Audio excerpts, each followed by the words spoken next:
capítulo 1,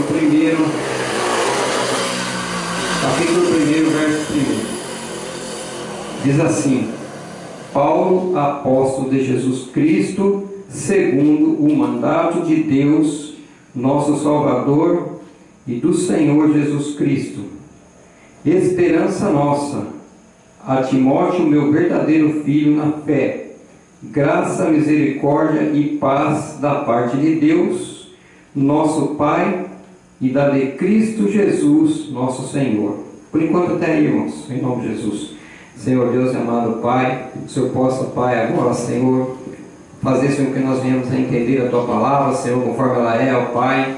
Senhor, que aqui, Senhor, em poucos realmente, Senhor, mas o Teu Espírito Santo, ó Pai, possa colocar em nosso coração o desejo de estarmos sempre na Tua presença, ó Pai, de estarmos, ó Pai, sempre buscando a Ti, ó Pai. Ó Senhor amado, muitas pessoas possam passar por aqui, Senhor, e ver, Senhor, aqui poucas pessoas, ó Pai, mas eles possam enxergar também que aqui o Espírito Santo do Senhor está, ó Pai, que aqui, Senhor, a Tua palavra é verdadeira, ó Pai, que aqui, Senhor, não há mentira, ó Pai, aqui, Senhor, não há distorção da Tua palavra, Senhor, aqui nós pregamos a Tua verdade, ó Pai.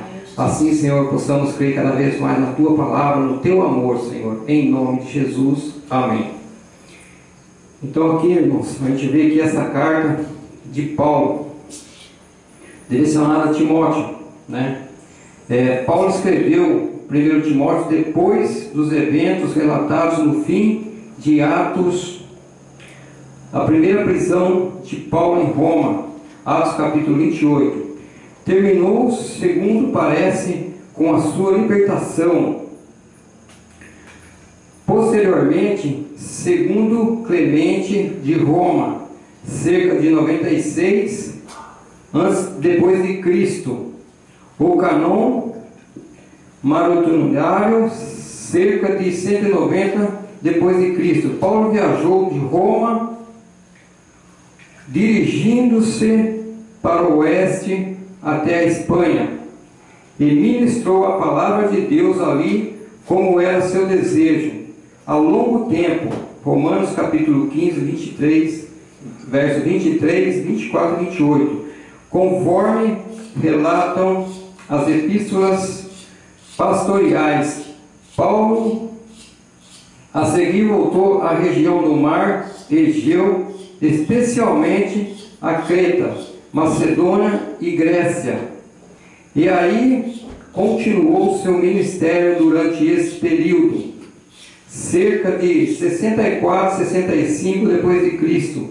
Paulo considerou Timóteo como seu representante apostólico para ministrar em Éfeso, e Tito para fazer o mesmo em Creta, na Macedônia.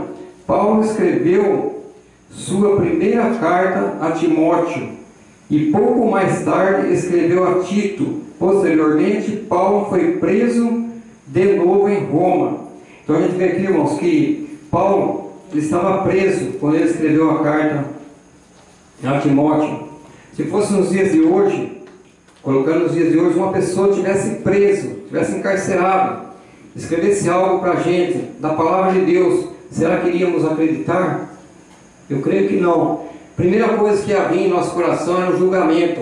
Como pode um homem que está preso pregar o Evangelho? Como pode um homem que está preso escrever uma carta falando de Deus, falando da palavra de Deus, né? Instruindo na palavra? Como que pode uma coisa dessa? É isso que a gente ia pensar nos dias de hoje. Mas não, Paulo era um homem de Deus, um homem que ele de perseguidor passou a ser perseguido, né? Ele foi martirizado, ele foi preso, foi judiado, foi massacrado, mas ele era um homem de Deus, um homem que deixa essas cartas aqui para pastores mesmo. Essas cartas aqui, se a gente for entender, são para as pessoas que estão na liderança do Evangelho, que lideram a palavra de Deus, que levam a palavra de Deus a sério, porque a palavra de Deus não é brincadeira. Aqui a gente vê aqui, a partir do verso 3 do capítulo 1: como te roguei, quando parti para a Macedônia, que ficasse em Éfeso, para advertir algum para advertir alguns que não ensinem outra doutrina, nem se dê a fábulas ou genealogias intermináveis, que mais produzem questões do que edificação de Deus, que consiste na fé. Assim faço agora. Nos dias de hoje não tem quem prega falsa doutrina. Nos dias de hoje a turma só prega a verdade, né? É verdade? Não, claro que não. Nos dias de hoje que tem mais engano ainda, né? O próprio Jesus, ele disse que viria falsos mestres querendo ensinar a palavra, mas eles iam ensinar falsas doutrinas e as pessoas iam acreditar, como a gente vê nos dias de hoje. Pessoas que creem naquilo que não é verdade e parece verdade aos olhos humanos, né? A palavra do Senhor diz que tem coisas que aos olhos humanos parecem perfeitas, mas seu final de morte. E assim a gente vê nos dias de hoje. As pessoas se dirigem a lugares dizendo: não, lá eu estou adorando a Deus, lá eu estou fazendo a vontade de Deus, e não está, porque não tem conhecimento da palavra. E aqui Paulo, exortando a Timóteo, ensinando a Timóteo como andar nos caminhos de Deus. O verso 5: ora, o fim do mandamento é a caridade de um coração puro e de uma boa consciência e de uma fé não fingida. Quantas pessoas a gente vê, até mesmo dentro das igrejas, a gente vê as pessoas ali com uma fé fingida, uma fé que não é verdadeira. Eles muitas vezes procuram a Deus na hora da necessidade, na hora que eles estão no bom, esquecem que existe Deus, não procuram se dedicar na palavra de Deus, né? Deixam de lado a palavra de Deus, ao invés de servir a Deus, muitas vezes por poucas coisas desse mundo, deixam de ir na casa do Senhor para buscar a Deus, para ser, conforme diz a palavra do Senhor lá, Jesus falando que procurava os verdadeiros adoradores, mas os que adoram em espírito e em verdade. A gente não vê mais isso dentro das igrejas. As pessoas vão porque um tem que louvar, outro vai porque hoje eu vou pregar, hoje eu vou levar a palavra de Deus. Então só nesse momento que eles vão na igreja e eles esquecem que quando a gente está assentado ouvindo a palavra de Deus, que a gente se dedica à palavra de Deus, coloca o coração da gente voltado à palavra de Deus. O Espírito Santo de Deus sempre incomoda a gente para que a gente esteja na casa de Deus, né? Para que a gente não falte nos cultos. Isso é o Espírito Santo de Deus tocando no coração da gente, né?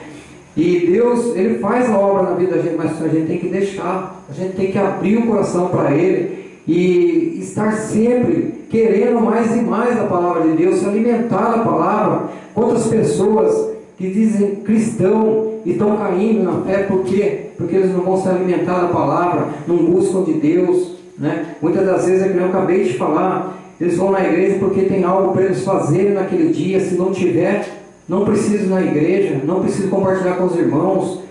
Se tem culto em outro lugar, as pessoas não querem ir porque não é na igreja. Eles esquecem que a palavra de Deus, aonde nós andarmos, a palavra vai ser fiel e verdadeira, não vai mudar a palavra de Deus. Verso 6: do que desviando-se alguns, se entregaram a vãs contendas, querendo ser doutores da lei, e não entendendo nem o que dizem, nem o que afirmam. Sabemos, porém, que a lei é boa, se alguém dela usa legitimamente.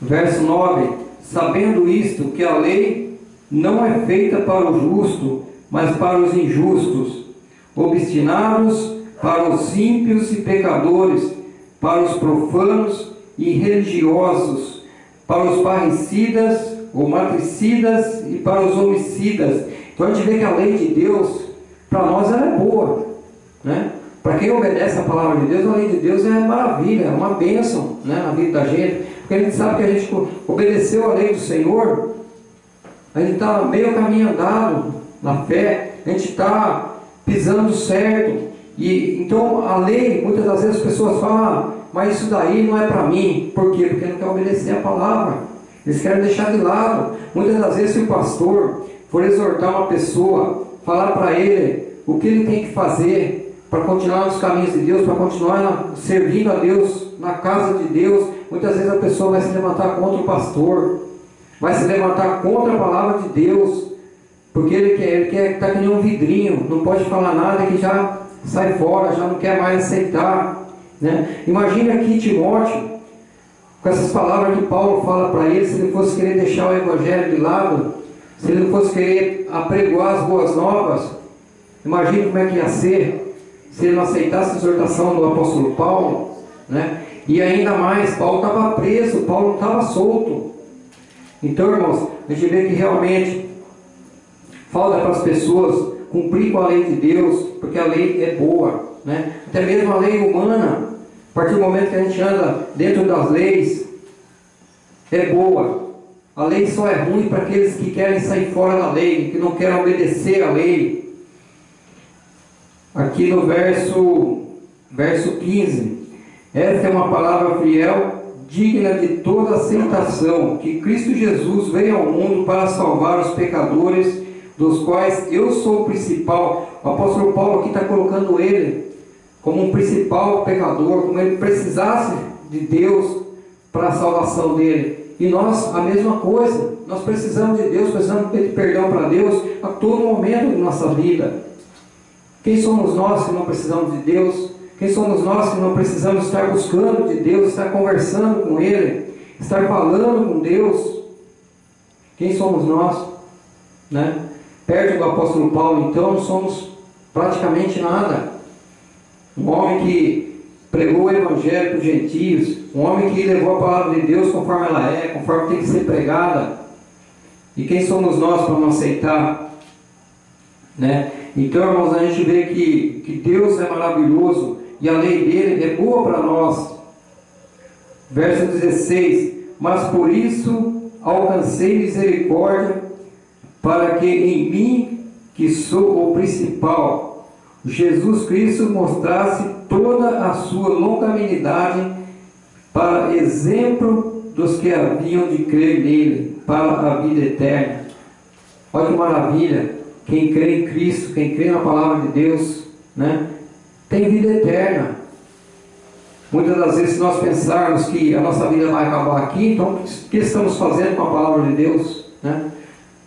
Podemos deixar de lado a palavra de Deus, porque não cremos na ressurreição, não cremos que vamos ter vida eterna, que isso aqui é só uma vida passageira.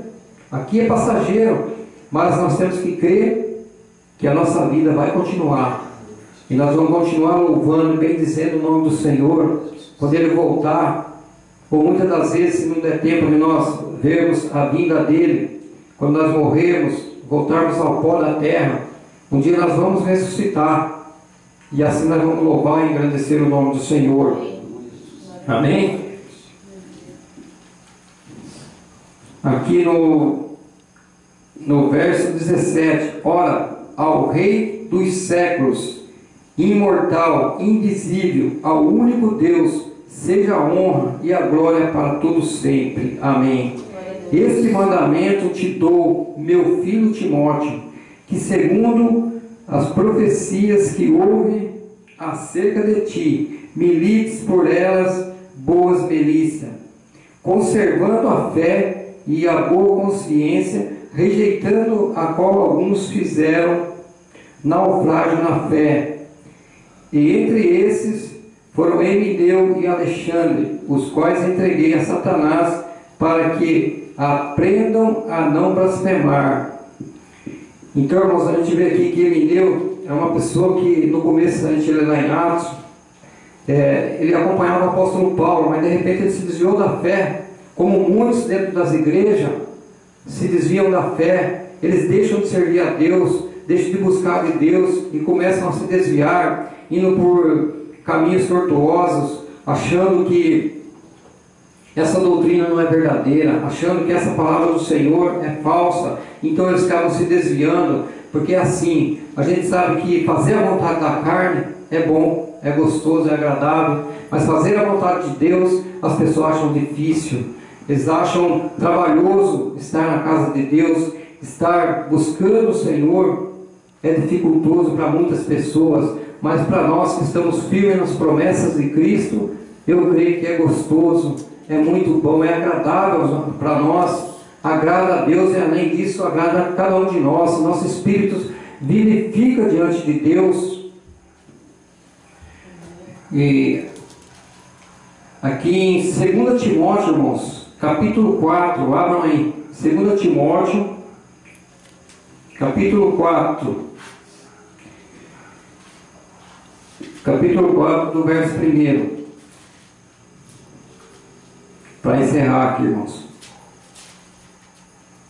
Conjuro-te, pois, diante de Deus e do Senhor Jesus Cristo, que há de julgar os vivos e os mortos na sua vinda no seu reino, que pregues a palavra a tempo e fora de tempo, redagraus, repreendas, exorte com toda longanimidade e doutrina, porque virá tempo em que não sofrerão a sã doutrina, mas, tendo comichão nos ouvidos, amontoarão para si doutores conforme as suas próprias concupiscências, e desviarão os ouvidos da verdade, voltando a fábulas.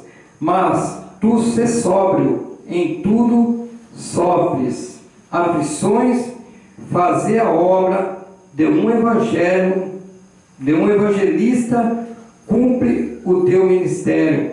Então, irmãos, aqui o apóstolo Paulo exorta que nós temos que fazer a obra de Deus com decência, temos que fazer a obra de Deus com vontade, com amor. Não é para nós desviarmos daquilo que a palavra do Senhor nos ensina, daquilo que a palavra do Senhor tem nos ensinado, que Deus tem colocado no nosso coração, para que nós pudéssemos fazer na obra de Deus. Quantas vezes, irmãos, a gente vê pessoas desanimadas, pessoas que falam assim: eu oro a Deus, busco a Deus, mas não estou alcançando nada. Mas muitas das vezes Deus, Ele sabe o coração da pessoa, Ele conhece o que tem dentro do coração da pessoa, Ele sabe que se Ele dá aquela bênção para a pessoa não vai mais na igreja, Ele começa a arranjar outros lugares para ir e deixa de servir a Deus, eles deixam de estar diante da palavra de Deus, e por aí se vão as coisas, deixando de lado aquilo que o Senhor quer para nós. Porque o que Ele quer? Ele quer que nós sejamos salvos, Ele quer que nós vamos adiante com a palavra dEle e trazemos mais pessoas para que ouçam a palavra de Deus, para que se alimentem dessa palavra, porque a palavra do Senhor é fiel e verdadeira. Então, irmãos, que Deus possa abençoar. E aqui mais para frente o apóstolo Paulo ainda fala que nós temos que orar pelos nossos pastores, orar pelos os homens que governam nossos países, né? Então, irmãos, é assim que Deus quer. Ele quer que nós levantamos a mão santa, Ele quer que nós oramos, Ele quer que nós se colocamos nas brechas, para que o inimigo não venha roubar a semente que Ele colocou em nosso coração, que o inimigo não venha roubar aquilo que Ele tem plantado em nós, que é a palavra de Deus. Amém? Eu queria chamar a Sônia aqui para ela cantar aquele cântico lá, eu creio no poder da oração. Amém?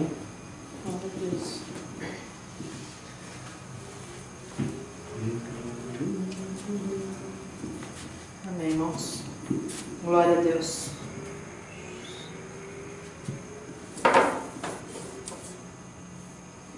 Glória a Deus. Vamos colocar em pé, irmãos. Aleluia. Eu creio no poder dos joelhos que se dobram. Eu creio no poder da oração. Eu creio no poder das mãos que se levantam. Eu creio no poder da oração. Vou levar meus problemas para Deus, entregar meus problemas para Deus, abençoar minha família, minha casa, meus irmãos, pois eu creio no poder da oração. Eu creio no poder da oração. Eu creio no poder da brasa viva no altar. E incenso misturado à oração. Quando o anjo oferecer, a trombeta vai tocar. Deus vai mover os céus, a terra e o mar.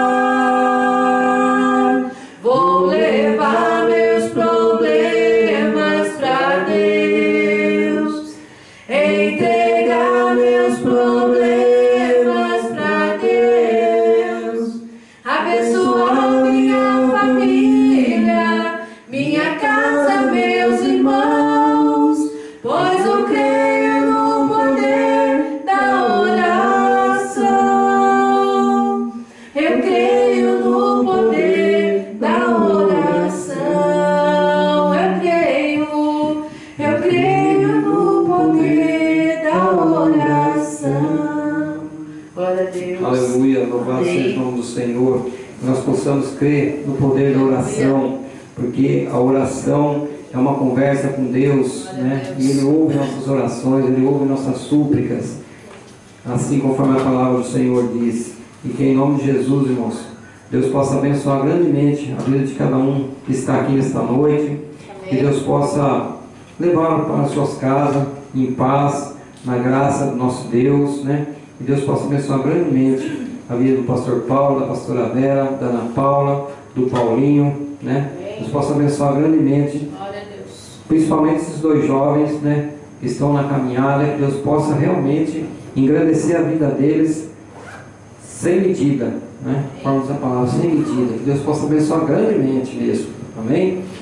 Vamos fechar nossos olhos, vamos elevar nosso pensamento a Deus, vamos buscar a Deus em nome de Jesus. Senhor Deus e amado Pai, te agradeço, Senhor, por mais uma vez o Senhor permitiu, Pai, que nós estivéssemos aqui para louvar e bendizer o Teu santo nome. Obrigado, Senhor, pela Tua palavra, pelo Teu amor, Senhor, que não morre, Senhor, por nós.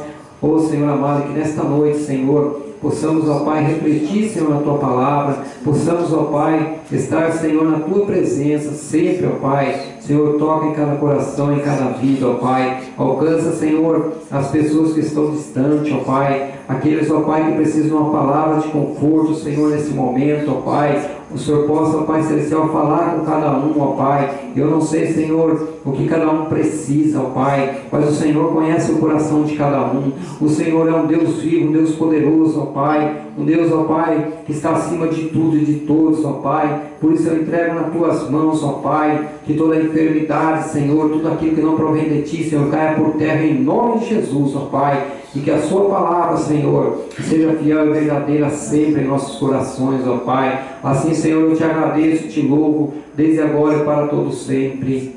Amém. Glória a Deus. Coloque suas mãos em posição de receber.